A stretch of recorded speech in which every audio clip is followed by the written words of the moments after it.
Friends, welcome back to my YouTube channel. ಎಲ್ಲರೂ ಹೇಗಿದ್ದೀರಾ? ಚೆನ್ನಾಗಿದ್ದೀರಾ ಅಂತ ಅಂದ್ಕೊತೀನಿ. ನಾನು ಏನು ಮಾಡ್ತಾಯಿದ್ದೆ ಅಂತ ನೋಡ್ತಾ ಇದ್ದೀರಾ. ಬನ್ನಿ, ತೊಗರೆ ಬೇಳೆನ ತೊಗೊಂಡು ಯಾವ ಥರ ಪಲ್ಯ ಮಾಡೋದು ಅಂತ ಹೇಳ್ಕೊಡ್ತೀನಿ. ಒಂದು ದೊಡ್ಡ ಸೈಜ್ ಅಂದರೆ ಬಿಗ್ ಸೈಜ್ ಆನಿಯನ್ನ ಚಿಕ್ಕ ಚಿಕ್ಕದಾಗಿ ಕಟ್ ಮಾಡ್ಕೊಳ್ತಾ ಇದ್ದೀನಿ ನೋಡಿ.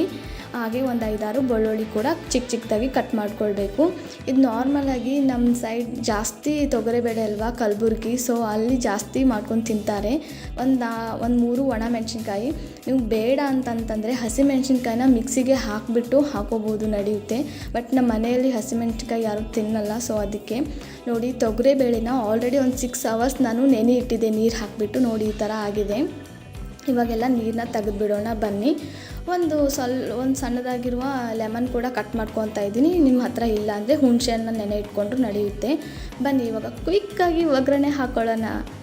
ನಾರ್ಮಲಾಗಿ ಜೀರಿಗೆ, ಸಾಸಿವೆ ಮತ್ತು ಆನಿಯನ್ ಇಲ್ಲಿ ಬೇಕಾದರೆ ನಾನು ಹೇಳಿದ್ನಲ್ಲ, ಹಸಿಮೆಣ್ಸಿನ್ಕಾಯಿನ ಮಿಕ್ಸಿಗೆ ಹಾಕ್ಕೊಂಡು ಇವಾಗ ಬೇಕಾದರೆ ಹಾಕ್ಕೊಳ್ಬಹುದು. ನಂಗೆ ಇಷ್ಟ ಇಲ್ಲ ಅಂತ ಹೇಳಿಬಿಟ್ಟು ಹಾಕಿಲ್ಲ ಅಷ್ಟೇ.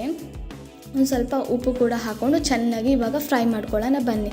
ನಾರ್ಮಲಾಗಿ ನಮ್ಮ ಊರ ಸೈಡೆಲ್ಲ ಬೇಳೆ ಪಲ್ಯನ ಈ ಥರನೇ ಮಾಡಿ ಕಟ್ಕೊಂಡು ಹೋಗ್ತಾರೆ. ಇದು ಜಾಸ್ತಿ ಯಾವುದಾದ್ರೂ ಊರಿಗೆ ಹೋಗ್ಬೇಕಂತಂದರೆ, ಆದರೆ ಬೇಗ ಕೆಡಲ್ಲ ಅಂತ ಹೇಳಿಬಿಟ್ಟು.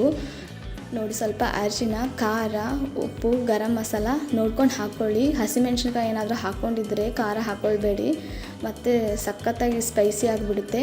ನೋಡಿ ಇವಾಗ ಬೇಳೆನ ಹಾಕ್ಕೊಂಡ್ಬಿಟ್ಟು ಮತ್ತೆ ಒಂದು ಸ್ವಲ್ಪ ನೀರು ಹಾಕಿ ಬಾಯ್ಲ್ ಮಾಡ್ಕೊಳ್ಬೇಕು. ನಿಮ್ಮ ಮನೇಲಿ ಏನಾದರೂ ವೆಜಿಟೇಬಲ್ ಇಲ್ಲ, ಇವತ್ತು ಏನು ಮಾಡಬೇಕು ಪಲ್ಯ ಅಂತ ಏನಾದರೂ ಟೆನ್ಷನ್ ಇದ್ದರೆ ಈ ಥರ ಒಂದು ಸತಿ ಟ್ರೈ ಮಾಡಿ, ಸಖತ್ತಾಗಿರುತ್ತೆ. ನೋಡಿ ಈ ಥರ ಬಾಯ್ಲ್ ಆದ ತಕ್ಷಣವೇ ಒಂದು ಸ್ವಲ್ಪ ಶೇಂಗದ ಪುಡಿ ಅಂತ ಅಂತಾರೆ, ಅಂದರೆ ಶೇಂಗಾ ಫ್ರೈ ಮಾಡಿಕೊಂಡು ಹಾಕ್ಕೋಬೇಕು.